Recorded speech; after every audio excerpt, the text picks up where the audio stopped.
And we are back. Your man Diamond K in here, of course. RadioFire.com, TheDiamondKShow.com. So much to get into today.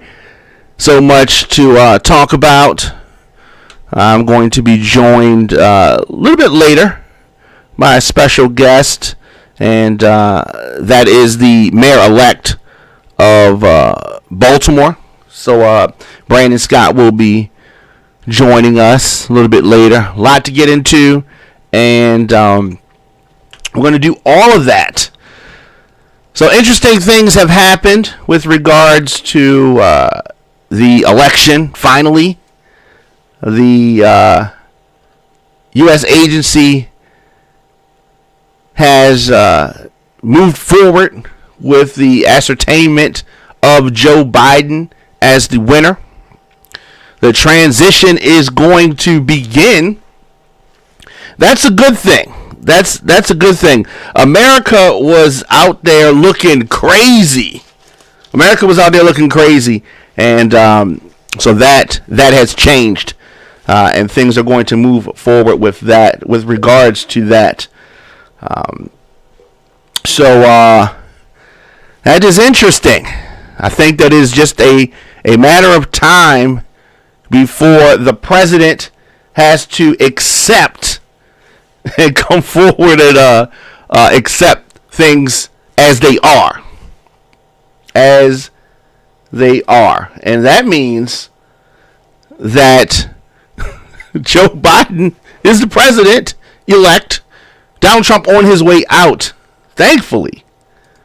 I didn't know we were going to get here. The General Services Administration, the GSA, ascertained today President-elect Joe Biden as the apparent winner of the November 3rd election. This is clearing the way for the start of the transition from Donald Trump's administration and allowing Joe Biden to coordinate with federal agencies on plans for taking over on January the 20th. So Trump, of course, you remember, had refused to concede the election. Refused. Said in a tweet that he is directing his team to cooperate on the transition, but is vowing to keep up the fight. There is no fight.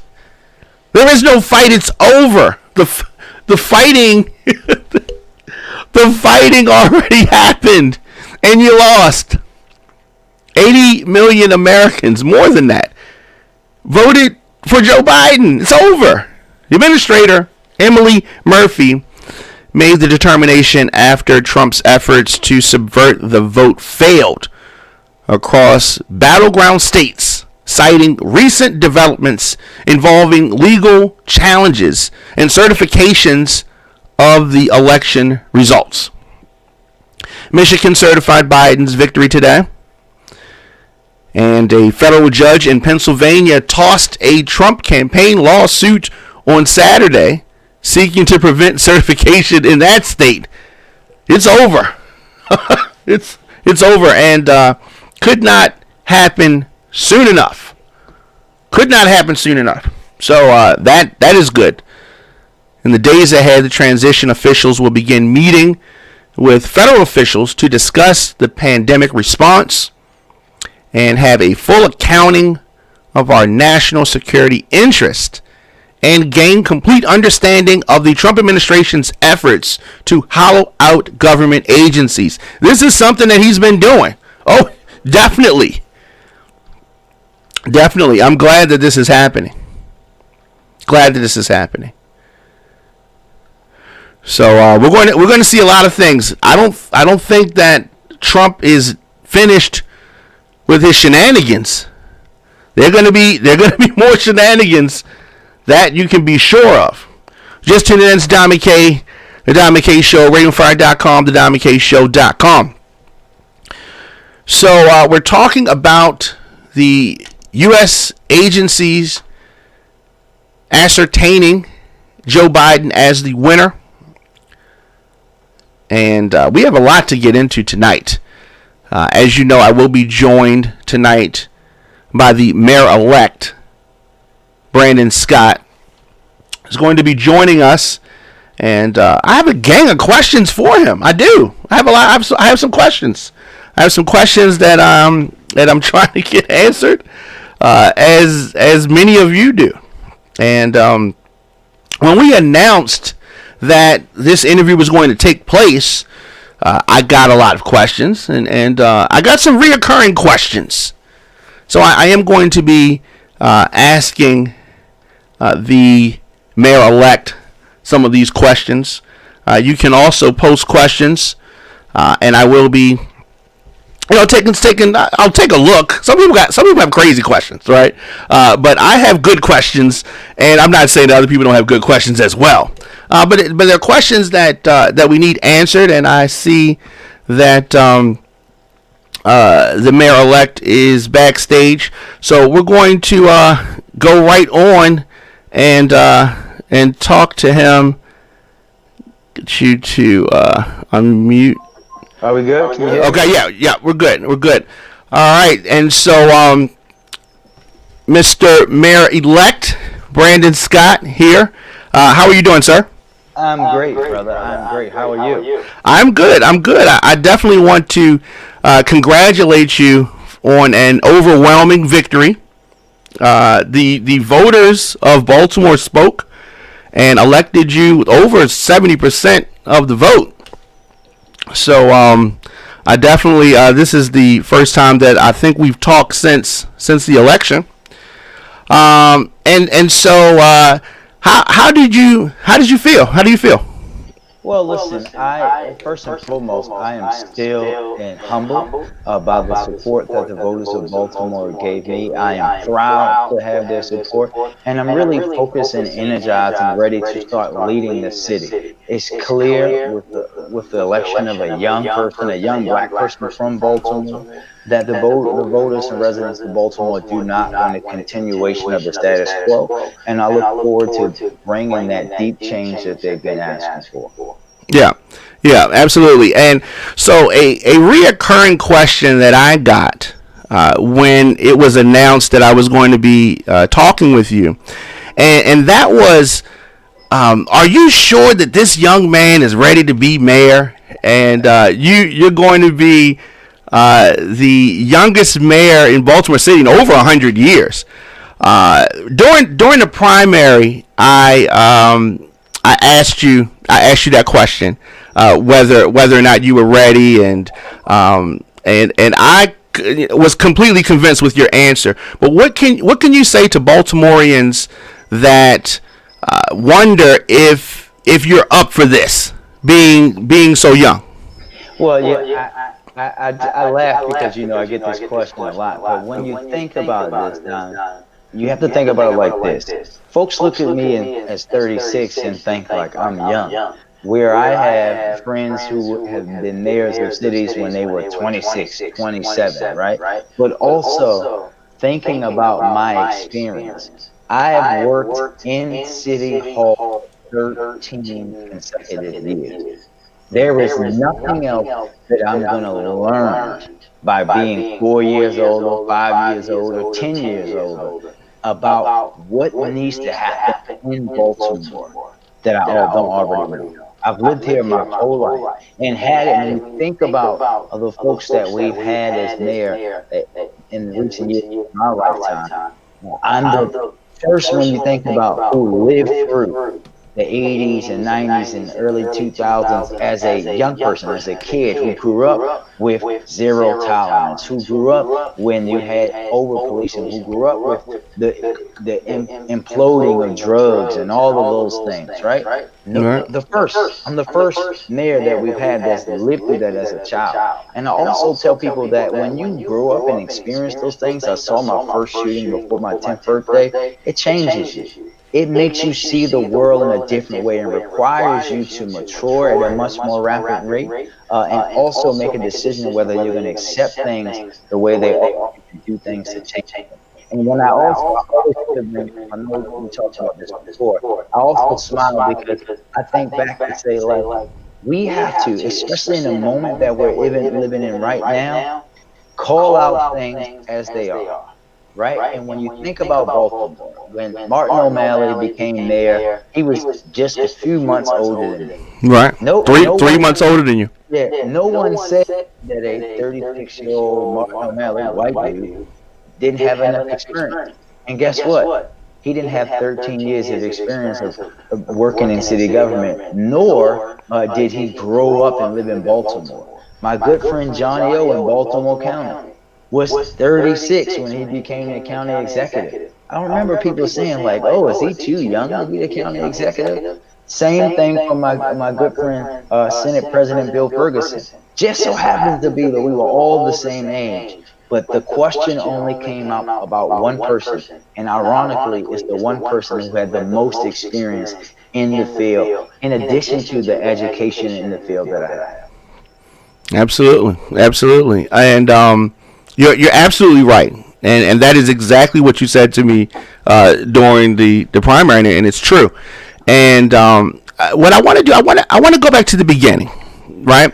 So I am from a very small neighborhood called Baltimore and Hilton in West Baltimore. You are from Park Heights. As you said, we both have seen a lot growing up. What made you want to become a politician? Well, it's not, oh, there's an echo now. Do you hear that, Tom? No. Okay, great. If you don't hear it, it's fine. Okay. For me, it's about that growing up, right? Like when you think about me, you gotta think about me as like the quintessential village child, right? I grew up in a neighborhood where almost all of my family lived. I spent so much time with them. I saw the things that I saw that we talked about, the violence, going to schools with no heat and air, losing friends, seeing people's families struggle with substance abuse. And even we were talking about this the other day after my grandmother's funeral, where one of the friends, a couple of friends that my cousin and I grew up with, and we were talking about some of the experiences that we have, where one day my cousin actually got into it with one of our friends' moms because on Christmas, his mom had actually sold all of his gifts. When you see your friends like literally crying to the point where you and your family, your brothers, your cousin actually give them things because they like, that makes you think like there's supposed to be somebody responsible for trying to deal with the issues that are causing this. And I remember just one day when I was a young kid asking my mom, like, why doesn't anybody care?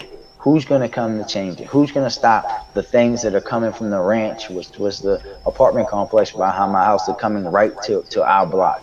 And she just said, if you want to change it, you're going to have to do it yourself. No one's gonna come and save you or save Park Heights.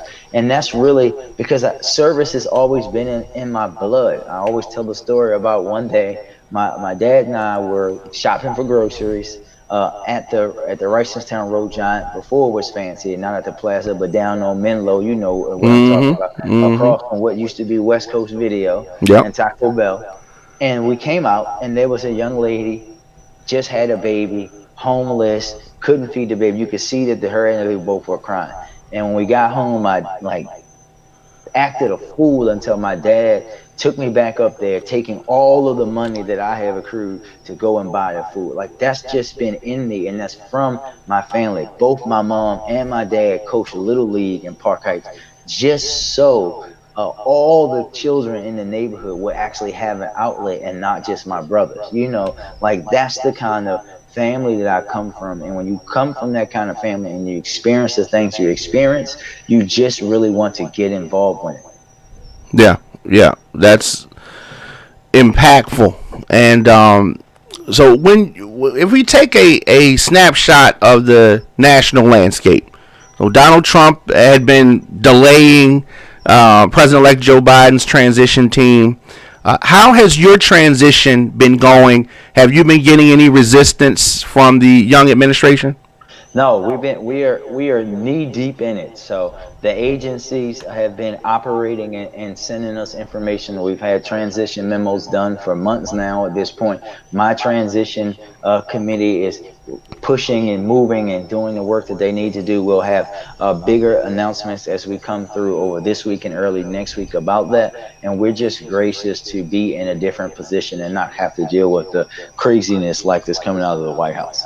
Yes, definitely, definitely. Have you made any decisions as far as the mayoral inauguration? Yes, so we announced that today. I know that typically there's a big to do all day with the bells and whistles and the choirs and the young kids marching and doing all the things that we love about Baltimore. That's not happening because we are seeing a Diamond where our COVID cases are through the roof in Baltimore. And I think that that's really a critical thing for us to understand that I can't be the one out here saying that we have to follow the public health advice, that we have to lead in a different way, that we have to make sure that we are being safe, practice social distancing, wearing a mask, doing all of that and then saying, well, I'm still going to have my big swearing in. We still going to have the big inauguration and we're going to have the party after it's over. So we announced today that I will be leading by example and having a very small ceremony at City Hall, not a big to do. Going out, getting sworn in, making a statement, not no big long speech, and getting right to work to start to handle the issues that Baltimore faces, COVID-19 and the continued pandemic and the continued violence epidemic in Baltimore. And just wanted to highlight this for COVID for the folks that are watching and see this and listening. From 4 weeks ago, as of right now, as we talk on the 23rd of November, COVID cases in Baltimore City are plus 353% over the last month. Deaths are 175% higher than the last month. Positivity for tests are 238% higher than the last month. And let me also be very clear about who, right? Like you've heard me say this before about the younger people getting folks sick. The reality is that most of the people that have contracted COVID-19, the highest age range, two of them, 20 to 29 and 30 to 39. But if you combine the deaths between 20 and 29 and 30 and 39, Diamond, there's only 11 deaths, even though 4,827 people between the age of 20 and 29 have contracted COVID and 4,666 between the age of 30 and 39. But when you look on the flip side, those who are 80 plus only have 819 cases, but 204 deaths. That means young people are being irresponsible, going to the Yes. party, going to Miami, going to the bar, going out with their friends, having hotel parties, all of that, and literally coming back home, going to their families, killing their parents and grandparents. Right. We have to be better and stop being so selfish. If you really love your family members, have a virtual Thanksgiving. That's what you have to do so that they're here for Christmas and Thanksgiving for years to come. Don't be reckless. Absolutely. And with that being said, how we've seen restrictions that have been increased in the recently. How serious are you going to be about the enforcement of the coronavirus restrictions? We're going to be very serious. We're going to follow everything that I do when it comes to COVID-19 will be driven by public health professionals. It will not be other things coming into this. This is when you're talking about life and death. That's what we're talking about here. And there are going to be decisions that we have to make that are going to be unpopular, but the right one to make. And I won't be afraid to make the right decision, even if people don't like it, because it's my responsibility to keep people healthy and safe. Absolutely. I'm glad to hear that. It troubles me when people talk about wearing a mask as that's some type of a violation of their freedom. I don't understand that concept at all. Yeah, I think that, listen, the reality, Diamond Man, we're living in a time where you have a buffoon still in the White House, right? Right. And you've had this for years now, right? Brewing this separation of folks who want to live in a decent world based in reality, and folks who live in this fantasy world that, one, they get to do and say anything they want, and also that they don't have to believe in facts, right? And that's what we have.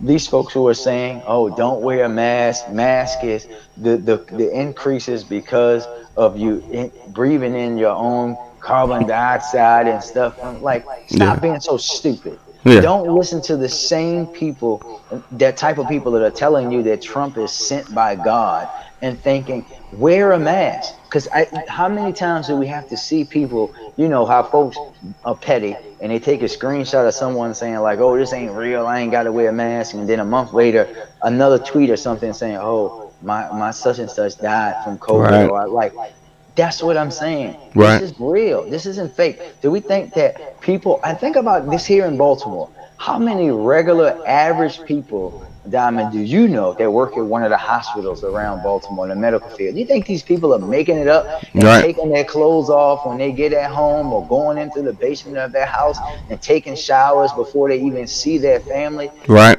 I, because they go up with some ghost story? No, No. they're seeing people die every day.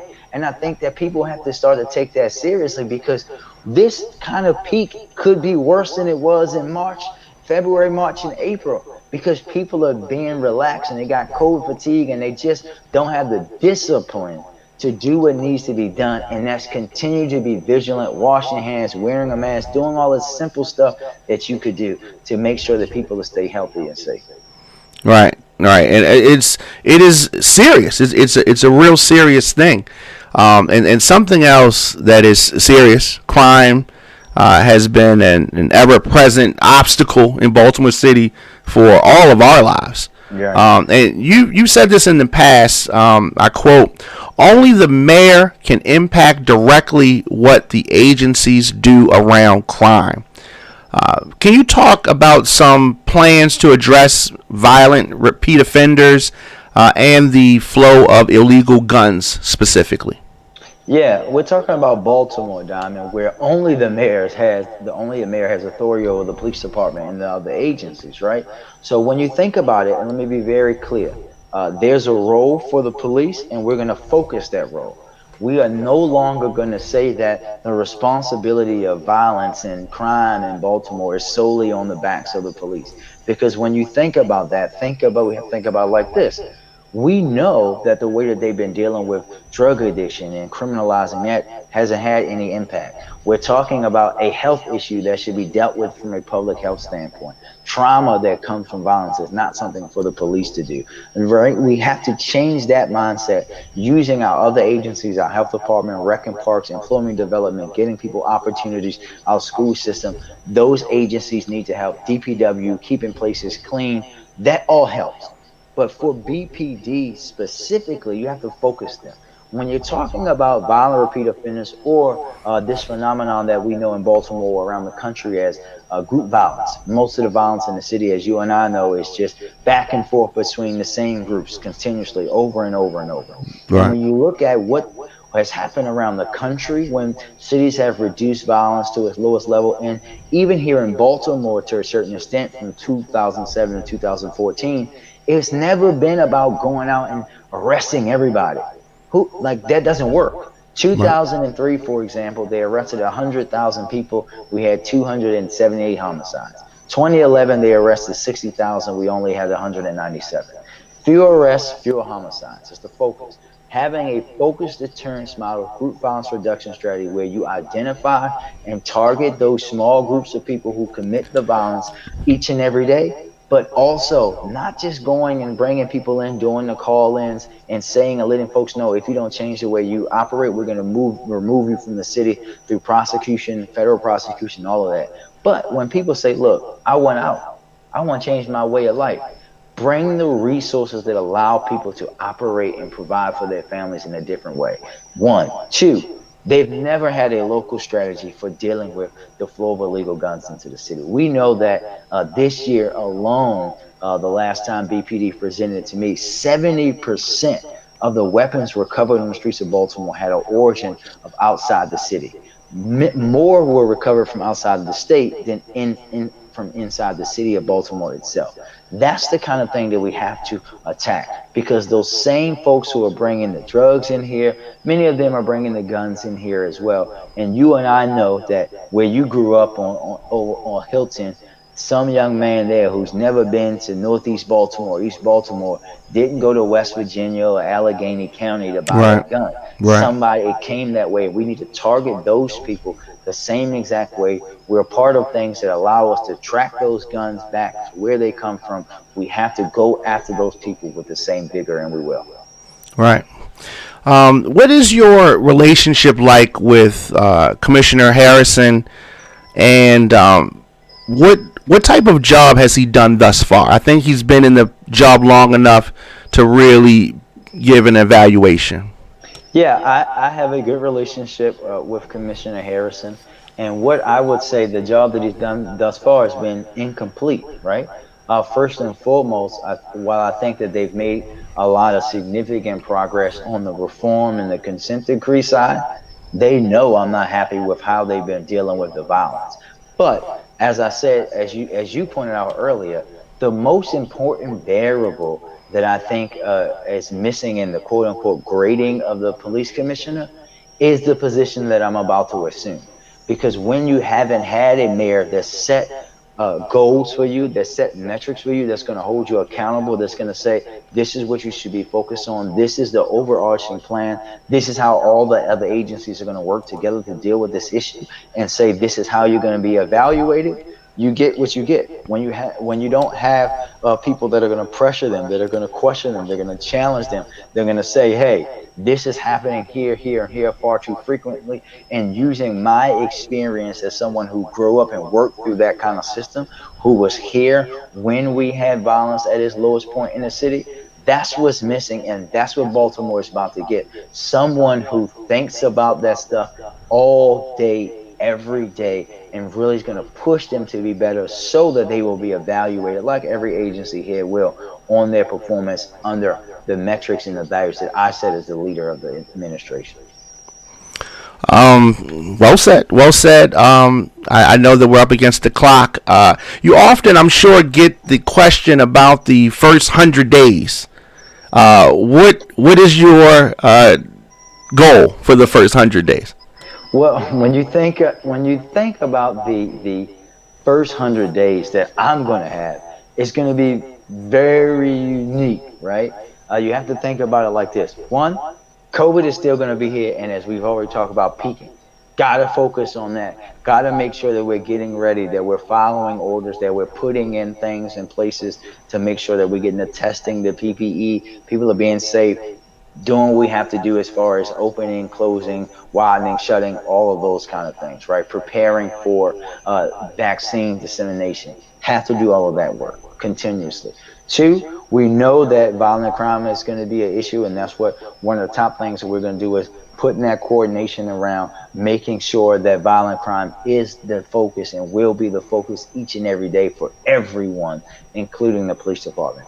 But then you have to think about, this has to be the team building portion, right? I'm coming into a city government that is at the bare bones, right? There is no DPW director. There is no housing commissioner. There is no director of equity and civil rights. We're also, as you know, going to be bringing on a professional city administrator to run the day-to-day operations of city government. We are talking about not the first 100 days, but also the term, really. But starting that work in the first 100 days, we're talking about, Diamond, building the structure, the foundation of how Baltimore City can be the best representation of itself by building the best team possible. I'm not Bill Belichick, right? I'm not the coach that think there are no superstar players and I can plug anybody into my system and I can give Cam Newton three bums off the street and play receiver. And because I'm Bill Belichick, we're going to win. We're going to go to the Super Bowl every year. We know that that's not the case. Smart leaders surround themselves with the best talent, the best team, and the best group of people that can work together cohesively as a unit. That's what we're going to be doing, because we're talking about building a foundation for how we can win a Super Bowl as a city. We're not going to go from 0-16 to winning a Super Bowl in a year. We have to build that foundation for us to stand on, and that's really what the first 100 days is going to be about. Excellent, excellent. Again, I appreciate you taking time to speak with me and my audience. Last question. People may not know that I was a history major, but people do know that my background is in music. So I couldn't think of a better way to end this conversation without a music question. What or who is your favorite rapper and who is your favorite singer? Oh, wow. Can I make it 3? Can I do rap Sure. group too? Sure. So rap group, you already know, Wu-Tang. No doubt about that, and it's Wu-Tang, and it's not even close. My favorite rapper of all time, and this is something that's grown over the years, I would have to say it's Black Thought from the Roots. Wow. Yeah, it would have to say Black Thought from the Roots, but I will tell you, Fonte from Little Brother is very close. And then my favorite singer is James Brown. Wow. Okay. Too easy. I was not expecting that. I was not expecting that. All right, so I'm just reading that comment there. Okay. Excellent. So we both come from that same era. So that is good. But again, you are the mayor-elect of Baltimore City, and you have a tough job ahead of you. But I definitely want to congratulate you and understand that this is going to be something that involves uniting people, and the job is going to be difficult, but people clearly want something different, want a different strategy, and you having the unique background of, like you said, really growing up amongst what Baltimore has become. You are probably in the best position to change it for the better. Yes, sir. And thank you. And look, I look forward coming back and talking to the folks more in the future and just letting people know about what we got going on. Absolutely. You have an open line anytime you want to come through. Yes, sir. Thank you. Thank you. Again, thank you. Peace. See you. All right. And that was the mayor-elect, Baltimore City, Brandon Scott. And, it was good talking with him. And as I said, the challenges for Baltimore are vast, and we need some innovative ideas and innovative strategies to get through that. And I'm looking forward to this new day. Baltimore is in a new day. Definitely. So just tune in. It's Don McKay, the Don McKay Show at the Don McKay Show at Radio on Fire. Let's do this. Let's take a quick break and come back and finish up the show.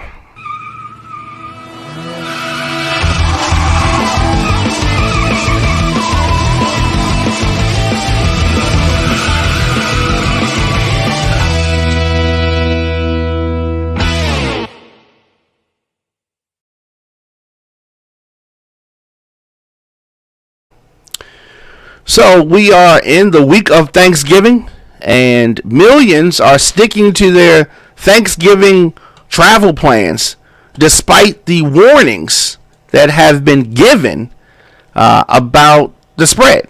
About 1 million Americans, a million Americans a day are packing airports and planes over the weekend that just passed, even as the coronavirus death rates surge across the country. Public health experts are begging people to stay home and avoid big Thanksgiving gatherings, but the crowds are only expected to grow. Next Sunday is likely to be the busiest day of the holiday period. What is going on? I mean, we've been waiting this long. Why can't we wait a little while? Wait a little while longer. I don't know. I don't know why. But number of people flying for Thanksgiving is down more than half from last year because of the rapidly deteriorating outbreak. However, the 3 million who went through the U.S. airport checkpoints from Friday to Sunday marked the biggest crowds at the airport since mid-March, when the COVID-19 crisis took hold. So we're dealing with that. Many travelers, like I said, unwilling to miss out on seeing family and are convinced that they can do it safely, that they got the answers. So it's interesting. The problem here is that you don't see the impact of the surge immediately. Takes a little while before things set in and we really see what's going on. It takes time. And I hope that things do not get worse before they get better. But it's really something. People that don't know, just got off with the line with Brandon Scott, the mayor-elect of Baltimore City. And we spoke about a number of things. And, of course, you'll be able to check it out on demand.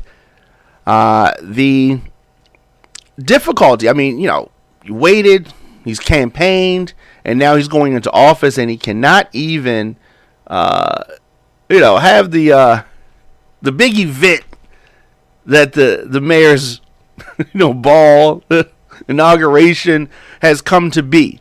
He's not even going to be able to do it that way, and that's because of the COVID-19 pandemic, unfortunately. But that's what it is. That's what we're dealing with. And as these vaccines come online and people start taking them, some are 90%, 95%. I saw one that's like 70%. Eventually, they're going to get it together. This third vaccine that they're talking about shows some promise. It's AstraZeneca, but it's going to take time. So then we also have to see the long-term effects and all of that. Eventually, we're going to get this under heel, the coronavirus. Eventually. Now, I know a lot of people are not going to be confident enough in the early vaccines. That's not even going to be for the average person anyway. That's going to be for healthcare workers and the elderly. It's going to be some time before the average Joe Blow is even getting these vaccines. So we're talking about probably late spring, early summer before it really starts to come down the pike, and distribution is going to be an issue. This is going to be a whole thing. This is going to be a whole thing.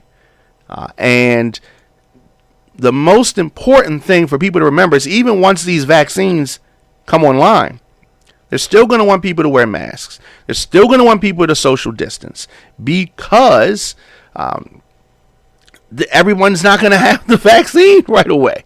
Right? Everyone's not going to have the vaccine. So they're still trying to get to a 70% herd immunity, meaning that people are vaccinated. Some people survived the virus, various things. They don't know even how quickly you would have to get the virus, the vaccination again. There's so many things. We're seeing this in real time. Something that normally takes years to do, we are seeing happening in real time quickly. So they're definitely going to be, alterations that have to happen and adjustments and pivots that have to happen in real time. So that is something that is going down. So we talked about this before Brandon Scott came on the show, and the Trump administration officially authorizing Joe Biden's transition That is a good thing for the country as it relates to COVID-19, as it relates to many things with this country. But the GSA head, Emily Murphy, signing off and saying that the transition can begin. I mean, the pressure that was being put on Republicans to really, accept the obvious. President-elect Joe Biden, the Trump administration is ready to formally begin the transition process. Emily Murphy, the administrator, putting out a letter. This marks the first steps that Donald Trump has taken to acknowledge Joe Biden's victory. Murphy, she faced criticism from Democrats, GOP lawmakers, national security, health experts for delaying this transition. She said that she was not pressured to make the decision out of fear or favoritism, which is, whatever. But the Trump administration now permitting the agencies to coordinate with Joe Biden's transition team to discuss these important policy issues. The Biden team will now have access to the office space and federal resources, aka money, for background checks on Biden's White House staff appointments, cabinet picks, and all the jobs that they have to fill. The Trump administration has been hollowing the whole thing out, not filling jobs.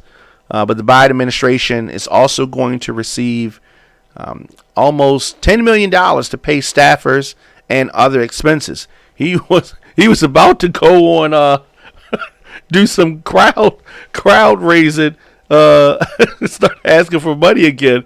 But it is good, and it's time. It's time to unite the country, time to heal the country, trying to bring things together, and hopefully move this country in the right direction. Hopefully.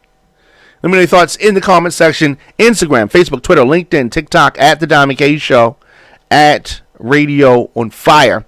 And the main thing that I want to express is that unity in Baltimore City, unity between factions, liberal, progressive, moderates, Republicans, independents, people that have been checked out. We need everybody to come together to push this city forward in the right direction. And we're going to be talking about that in the days and the weeks to come. It's been Diamond K, and see you guys tomorrow.